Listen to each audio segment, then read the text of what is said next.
Hello everyone, welcome to my channel. So दोस्तों, आज की ये वीडियो बहुत ज़्यादा इम्पॉर्टेंट होने वाली है हमारे बीए प्रोग्राम सेकेंड सेमेस्टर वाले स्टूडेंट्स के लिए। सो गाइज़, आज की इस वीडियो के अंदर मैं आप लोगों के लिए लेकर आ गई हूँ आप लोगों के सेकेंड सेमेस्टर हिस्ट्री का एक इम्पॉर्टेंट क्वेश्चन का आंसर। सो दोस्तों, आज की इस वीडियो के अंदर हम लोग डिस्कस करने वाले हैं हमारे एक इम्पॉर्टेंट क्वेश्चन के आंसर के बारे में, जो कि आप लोगों की बहुत ज़्यादा हेल्प करेगा आपके एग्ज़ाम के अंदर। एंड ये क्वेश्चन आपके एग्ज़ाम में आने के भी काफ़ी ज़्यादा चांसेस हैं। सो दोस्तों, हमारा जो क्वेश्चन है वो है गुप्त प्रशासन की प्रमुख विशेषताओं का विवरण दीजिए। सो दोस्तों, आप लोगों से गुप्त प्रशासन की प्रमुख विशेषताओं के बारे में पूछा जा रहा है। दोस्तों, गुप्ता एम्पायर या फिर गुप्ता साम्राज्य एक ऐसा टॉपिक है, एक ऐसा चैप्टर है आप लोगों के हिस्ट्री सब्जेक्ट का, जो कि आप लोगों को 101% इससे रिलेटेड एक क्वेश्चन आपके एग्ज़ाम में देखने को मिलेगा। सो दोस्तों, ये चैप्टर अच्छे से आप लोग करके जाइएगा, ताकि किसी भी टाइप का क्वेश्चन आए आप लोग उस क्वेश्चन को बिल्कुल भी मिस ना करें। एंड दोस्तों, इसके अलावा जो हमारा सेकंड क्वेश्चन है, जो कि आप लोगों को यहाँ पे नज़र आ रहा होगा, इससे रिलेटेड जो वीडियो है वो ऑलरेडी चैनल के ऊपर अवेलेबल है। तो आप लोगों में से जिसने भी उस वीडियो को नहीं देखा है तो प्लीज़ उस वीडियो को देख लीजिएगा। उस वीडियो की लिंक आपको नीचे डिस्क्रिप्शन में एंड ऊपर आई बटन में मिल जाएगी। तो चलिए दोस्तों, फटाफट से हम लोग हमारे क्वेश्चन के आंसर से रिलेटेड जितने भी इम्पोर्टेंट पॉइंट हैं उनको डिस्कस करना शुरू करते हैं। सो गाइस, हमारा जो सबसे पहला और इम्पॉर्टेंट पॉइंट है वो है हमारा परिचय। तो परिचय आप लोग कुछ इस तरीके से दे सकते हैं। गुप्त प्रशासन एक प्राचीन भारतीय साम्राज्य था जो 4वीं शताब्दी ईसा पूर्व की शुरुआत से 6वीं शताब्दी ईसा पूर्व के अंत तक अस्तित्व में था। यह अपने चरम पर लगभग 319 से 367 ईसा पूर्व तक था। इसने भारतीय उपमहाद्वीप के अधिकांश हिस्सों पर अपना अधिकार स्थापित किया था। इस अवधि को इतिहासकारों द्वारा भारत का स्वर्ण युग माना जाता है। साम्राज्य के शासक वंश की स्थापना राजा श्रीगुप्त ने की थी। राजवंश के सबसे उल्लेखनीय शासक चंद्रगुप्त प्रथम, समुद्रगुप्त और चंद्रगुप्त द्वितीय थे। गुप्तकालीन प्रशासन के तहत गुप्त शासकों ने बड़ी बड़ी उपाधियां ली, जैसे परम भट्टाक्रम, परमेश्वरम, परम देवता, महाराजा धीराज आदि। चंद्रगुप्त द्वितीय के समय गुप्त शासकों ने अपनी तुलना देवताओं से करनी शुरू कर दी। कुषाण शासकों के देवी पुत्र उपाधि के विपरीत गुप्त शासकों ने स्वयं को देव उपाधि ग्रहण की, यानी उसने स्वयं को देवता बताया। चंद्रगुप्त द्वितीय ने अपनी तुलना इंद्र, वरुण, यम तथा कुबेर से की है।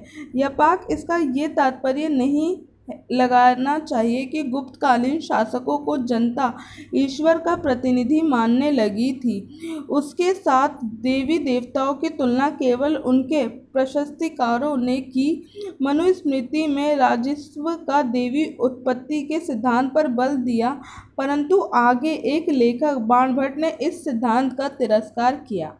सो दोस्तों, हमारा जो सबसे पहला पॉइंट है परिचय, उसके अंदर मैंने आप लोगों को बेसिक सी इन्फॉर्मेशन दी है गुप्ता एम्पायर से रिलेटेड, गुप्ता साम्राज्य से रिलेटेड। तो दोस्तों, यहाँ पे आप लोगों को कुछ इंपॉर्टेंट पॉइंट्स हैं जिनके बारे में ध्यान रखना है। सबसे पहले तो आप लोगों को टाइम पीरियड ध्यान रखना है कि जो हमारा गुप्ता साम्राज्य था वो कब से कब तक रहा। तो दोस्तों, ये रहा हमारा 4वीं शताब्दी ईसा पूर्व की शुरुआत से 6वीं शताब्दी ईसा पूर्व के अंत तक गुप्ता एम्पायर हमारे इंडिया के अंदर रहा।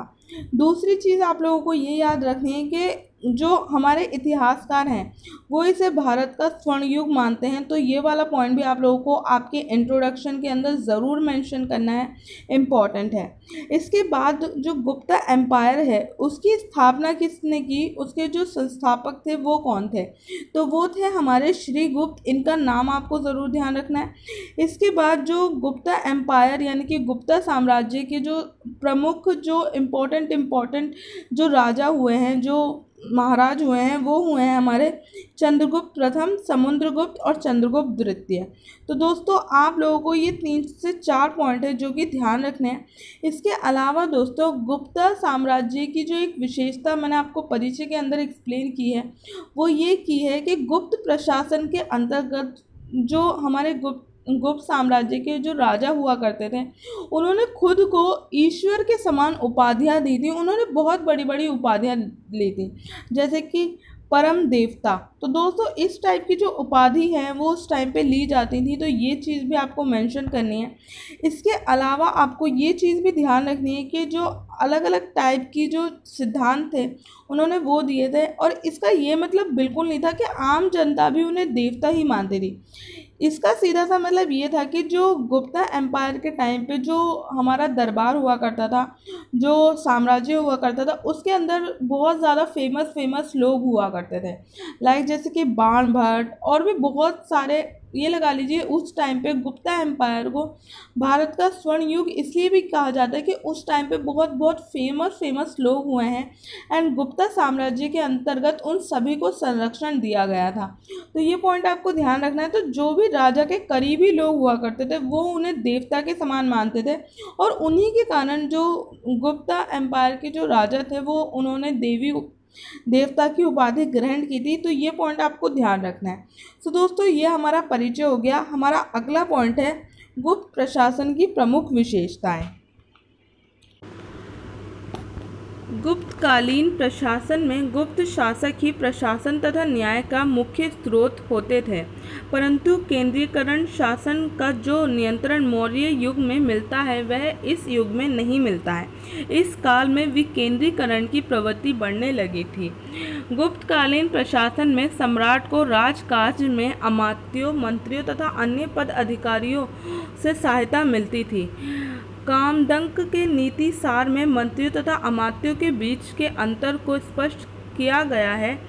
यहाँ मंत्री परिषद की भी चर्चा है। कात्यायन स्मृति में अमात्य पद पर नियुक्ति में ब्राह्मणों को विरायत देने की बात की गई है।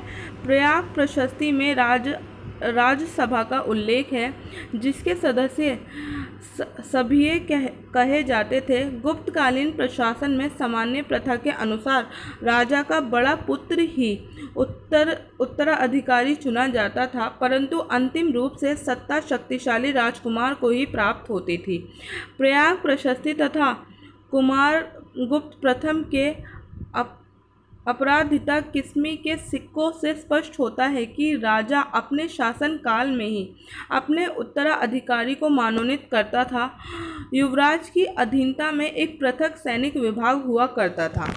सो दोस्तों हमारा जो अगला पॉइंट है उसके अंदर मैंने आपको गुप्तकालीन जो प्रशासन था हमारा उसकी बेसिक सी जो इन्फॉर्मेशन है वो बताई है। दोस्तों बेसिक इन्फॉर्मेशन का मतलब है कि एक ओवरव्यू मैंने आपको यहाँ पे देने की कोशिश की है कि बेसिकली गुप्त प्रशासन में किस टाइप से काम हुआ करता था। तो दोस्तों आप लोगों को यहाँ पे एक चीज़ ज़रूर ध्यान रखनी है जो कि बहुत ज़्यादा इम्पॉर्टेंट है। दोस्तों गुप्त प्रशासन से पहले एक और इम्पॉर्टेंट हमारा साम्राज्य हुआ करता था, एक इम्पॉर्टेंट एम्पायर हुआ करता था जो कि था मौर्य एम्पायर। तो दोस्तों मौर्य एम्पायर के टाइम पे हमें शासन का केंद्रीयकरण देखने को मिलता है, यानी कि मौर्य एम्पायर के टाइम पे जितनी भी शक्तियाँ थी वो सारी केंद्र के पास हुआ करते थे। लेकिन गुप्ता एम्पायर के अंदर ये चीज़ बिल्कुल नहीं थी। गुप्ता एम्पायर आते आते हमारे जो विकेंद्रीकरण की प्रकृति थी, केंद्रीयकरण और विकेंद्रीकरण आई एम श्योर आप लोगों को समझ आता होगा। दोस्तों केंद्रीयकरण कहने का मतलब ये होता है कि जितनी भी जो शक्ति है, जो भी कामकाज करने की जो पावर्स हैं वो राजा के पास होना, केंद्रीयकरण का मतलब ये है। और विकेंद्रीकरण का मतलब ये है कि जो राजकाज चलाने में जो राजा है वो अदर पर्सन्स की हेल्प लेता है और शक्तियों का बेसिकली छोटे छोटे लेवल पे वितरण किया हुआ है। तो दोस्तों ये पॉइंट आप लोगों को ध्यान रखना है कि किस तरीके से मौर्य एम्पायर के टाइम पे हमें केंद्रीयकरण की प्रवृत्ति देखने को मिलती है, और जो हमारा गुप्ता एम्पायर है इसके टाइम पे हमें विकेंद्रीकरण की जो प्रवृत्ति है वो देखने को मिलती है। इसके अलावा दोस्तों मैंने आप लोगों के लिए यहाँ पे कुछ इम्पॉर्टेंट जो हमारे डॉक्यूमेंट्स हैं गुप्ता एम्पायर के टाइम के, उनके नाम भी मेंशन किए, तो इनको भी आप लोग ध्यान रखिएगा। जैसे कि ये इसका नाम आप लोग ध्यान रखिएगा, कामदंक का। इसके अलावा आपको कात्यायन स्मृति के बारे में ध्यान रखना है। इन स्मृतियों के अंदर क्या क्या बताया गया है ये पॉइंट आप लोगों को ज़रूर ध्यान रखने, इम्पॉर्टेंट है आप लोगों के लिए। तो गाइज़ ये हमारा पहला पॉइंट होता है गुप्ता एम्पायर से रिलेटेड, जिसके अंदर मैंने आपको गुप्तकालीन प्रशासन की बेसिक इन्फॉर्मेशन बताई है। हमारा अगला पॉइंट है गुप्तकालीन प्रशासन के विभिन्न अधिकारी। गुप्तकालीन प्रशासन में विभिन्न विभाग विभिन्न मंत्रियों तथा उनके सचिवों के अधीन होते थे, जो बंधुआ वंश अनुगत भी हो सकते थे। जैसे वीरसेन के उदयगिरि गृह लेख से पता चलता है कि वह अनुवांशिकी प्रशासक था।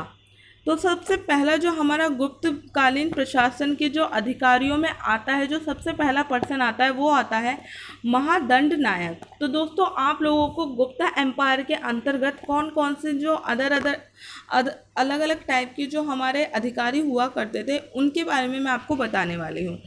तो पहला है हमारा महादंड नायक। महासेनापति के अधीन महादंड नायक होते थे, जो युद्ध के अवसर पर सेना का नेतृत्व करते थे।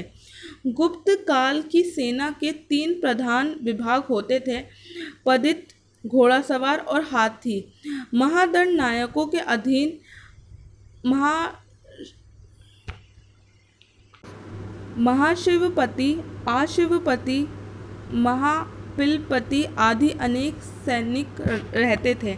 साधारण सैनिकों को जाट और सेना की छोटी टुकड़ियों को चेमू कहते थे। चेमू का नायक चोपल कहलाता था। युद्ध के लिए परशु, शर, अंकुश, शक्ति, तोमर, भिदपाल, नरच आदि अनेक विध अस्त्रों का प्रयोग किया जाता था। सो दोस्तों, सबसे पहला हमारा महादंड नायक, जो कि सेना का प्रतिनिधित्व किया करता था, ये अधिकारी था। दोस्तों, ये पॉइंट्स आपको ऐसे ही ध्यान रखने, इनको आप लोगों को ज़्यादा एक्सप्लेन करने की ज़रूरत नहीं है। हमारा अगला जो अधिकारी हुआ करता था, वो होता था महाबली अधिकृत। महाबली अधिकृत सेना छावनी और व्यूह रचना का विभाग महाबली अध्यक्ष या फिर महाबली अधिकृत के हाथों में रहता था। उसके अधीन अनेक बल अधिकृत होते थे। महाप्रतिहार, राजमहल का रक्षक। महासेनापति, गुप्त सम्राट स्वयं कुशल सैनिक और योद्धा थे। वे दिग्विजयों और विजय यात्राओं के अवसर पर स्वयं सेना का संचालन करते थे, पर उनके अधीन महासेनापति भी होते थे, जो साम्राज्य के विविध भागों पर, विशेषतः सीमांतर प्रदेशों पर सैन्य संचालन के लिए नियुक्त रहते थे। सेना के ये सबसे बड़े पद अधिकारी महासेनापति या महाबलीकृत थे। दंडपाशिक, पुलिस विभाग का प्रधान अधिकारी, वर्तमान पुलिस अध्यक्ष। विनय स्थित स्थापक, धर्म संबंधी मामलों का प्रधान, जो सार्वजनिक मंदिरों का प्रबंधन करता था तथा लोगों के नैतिक आचरण पर दृष्टि रखता था। प्रतिहार, अंतपुर का रक्षक। संधि विग्रहक, विदेश मंत्रालय। इस अधिकारी की प्रथम चर्चा समुद्रगुप्त के अभिलेख में मिलती है। कुमार मात्य, वर्तमान सर्वोच्च प्रशासनिक पद अधिकारी। महाछप तालिका, राज्य के पत्र व्यवहार तथा अन्य आय व्यय के लेख को सुरक्षित रखने वाला।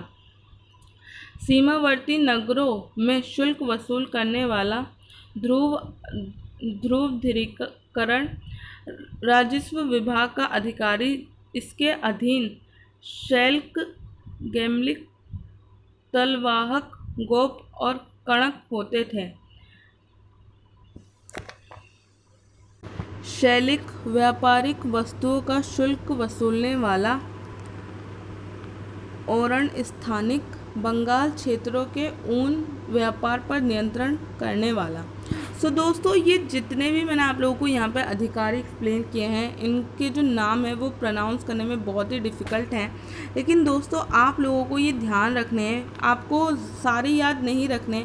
कुछ 4 से 5 भी अगर आप लोग अपने आंसर में मेंशन कर दोगे तो आप लोगों के आंसर में काफ़ी ज़्यादा अच्छा इम्पैक्ट पड़ेगा। सो दोस्तों, ये पॉइंट आप लोगों को ध्यान रखना है। इसके बाद जो हमारा अगला पॉइंट है वो है कुमारमात्य का पृथक कार्यालय होता था जिसे कुमारमात्य अधिकरण कहा जाता था। संभवतः एक मुख्य कुमारमात्य भी होता था तथा उनके नीचे कई कुमारमात्य होते थे। नौकरशाही का नगद एवं राजस्व अनुदान दोनों रूप में वेतन भुगतान किया जाता था। सो दोस्तों, यहाँ पे 2 और इम्पॉर्टेंट पॉइंट मैंने आप लोगों के लिए मेंशन किए हैं। पहला तो सैलरी से रिलेटेड और सेकंड मैंने आपको कुमारमात्य से रिलेटेड एक पॉइंट बताया है। दोस्तों, अगला पॉइंट है हमारा गुप्त प्रशासन में प्रांतीय प्रशासन। तो दोस्तों, गुप्ता एडमिनिस्ट्रेशन के अंतर्गत जो प्रांत हैं उनका प्रशासन कैसे होता था उसके बारे में हम लोग देख लेते हैं। गुप्तकालीन प्रशासन के अंतर्गत गुप्ता साम्राज्य का विभाजन प्रांतों में हुआ था जिससे मुक्त कहा जाता था। इस पर उपरिक्त नामक अधिकारी नियुक्त किया जाता था। मुक्त को अन्य नाम देश तथा अवनी भी मिलते हैं। गुप्तकालीन अभिलेखों में सौराष्ट्र को देश कहा गया है जिस पर गुप्ता नामक अधिकार स्थापित होता था। जैसे गुप्ता प्रदान माना जाता था कि देश भी मुक्त के समान लेकिन पृथक प्रांतीय इकाई होता था। कुमार गुप्त के समय में मुक्त का प्रशासन चिरना तथा तिरभुक्त में महाराजा गोविंद गुप्त थे। वर्धमान भुक्त का प्रशासक विजय सेन था। गुप्तकालीन प्रशासन में उपरिक्त के पद पर प्रिय राज परिवार से संबंधित व्यक्तियों को ही नियुक्त किया जाता था या पाक अन्य योग्य व्यक्तियों को भी नियुक्ति संभव थी। सो दोस्तों, हमारा जो प्रांतीय इकाई की बात मैंने आप लोगों के लिए की है, गुप्त प्रशासन के अंदर जो प्रांतीय प्रशासन था यानी कि जो गुप्ता एम्पायर है उसको प्रांतों में डिवाइड कर रखा था जिससे मुक्त भी कहा जाता था, भुक्त भी कहा जाता था। ये चीज़ आप लोगों को ध्यान रखनी है। ये जो नाम है ये आपको ध्यान रखना है, भुक्त। तो दोस्तों, ये कहा जाता था और इसके ऊपर जो नियंत्रण रखते थे उनकी जिनको नियुक्त किया जाता था उनका नाम भी आप लोगों को ध्यान रखना है। इसके अलावा जो भुक्त होता था उसके जो अन्य नाम होते थे वो देश, अवनी इस तरीके से होते थे और इस तरीके से इनके ऊपर जो प्रशासन करने वाले थे उनके जो डिफरेंट नाम हमें अलग अलग जगहों पे देखने को मिलते हैं। तो दोस्तों, ये पॉइंट आप लोगों को ध्यान रखना है। अगला पॉइंट है हमारा गुप्तकालीन प्रशासन में जिला प्रशासन। सो दोस्तों, हमारा जो अगला पॉइंट है वो है गुप्त प्रशासन में जिला प्रशासन। दोस्तों, मैंने अभी तक आप लोगों को आंसर पूरा अच्छे से एक्सप्लेन किया है लेकिन वीडियो ऑलरेडी लंबी हो चुकी है। तो दोस्तों, आगे के जो पॉइंट्स हैं वो मैं आपको एक्सप्लेन नहीं करूँगी, जस्ट मैं आप लोगों को यहाँ पे दिखा रही हूँ। आप लोग इनको खुद से पढ़िएगा ताकि ये पूरा जो आंसर है वो आप लोगों के माइंड के अंदर अच्छे से क्लियर हो जाए। एंड दोस्तों, कोई भी अगर आपको प्रॉब्लम होती है तो आप लोग मुझसे कमेंट बॉक्स में पूछिएगा, मैं आप लोगों के कमेंट्स का रिप्लाई ज़रूर करूँगी। सो दोस्तों, ये हमारा पहला पॉइंट है जो कि आप लोग अच्छे से पढ़ लीजिएगा इस तरीके से। एंड इसके बाद जो हमारा अगला पॉइंट है उसको भी आप लोग यहाँ पे देख सकते हो, गुप्तकालीन प्रशासन में स्थानीय प्रशासन। तो दोस्तों, इसको भी आप लोग पढ़ लीजिएगा। मैंने आप लोगों के लिए सारी डिटेल्स इनके अंदर मेंशन किए हैं। लैंग्वेज थोड़ी सी आप लोगों को टिपिकल लग सकती है। जब मैं आप लोगों के लिए पढ़ रही थी तो बहुत ज़्यादा लैंग्वेज टिपिकल थी, फिर भी मैंने कोशिश की आप लोगों के लिए इजी लैंग्वेज के अंदर कन्वर्ट करने की। तो दोस्तों, आप लोग यहाँ पे इस चीज़ को देख सकते हो। हमारा अगला पॉइंट है गुप्त प्रशासन के तहत नगर प्रशासन। इसके बाद आप लोग देख सकते हो गुप्त प्रशासन में न्याय प्रशासन। दोस्तों, ये बहुत इंपॉर्टेंट पॉइंट है, इसको आप लोग बिल्कुल भी मिस मत कीजिएगा। इस पॉइंट को भी आप लोग अच्छे से देख लीजिए।